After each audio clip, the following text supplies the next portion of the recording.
Your future, your water. Welsh Water is not for profit, it's for us. This summer I've had an amazing opportunity to really understand the sheer scale of Welsh Water's operation. It's huge, we all rely on it every single day.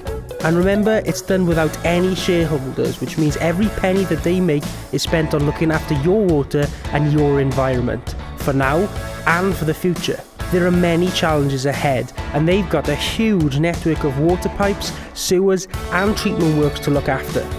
All run by thousands of hard-working Welsh Water staff, 24 hours a day, 7 days a week, 365 days a year.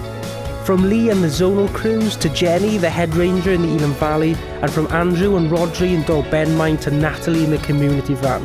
Welsh Water isn't just about the water, it's about our environment and our communities. It's about the 3 million people that they serve every single day.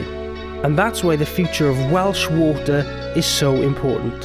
That's why this consultation is so important. Click the link and take part. It's your future, it's your water.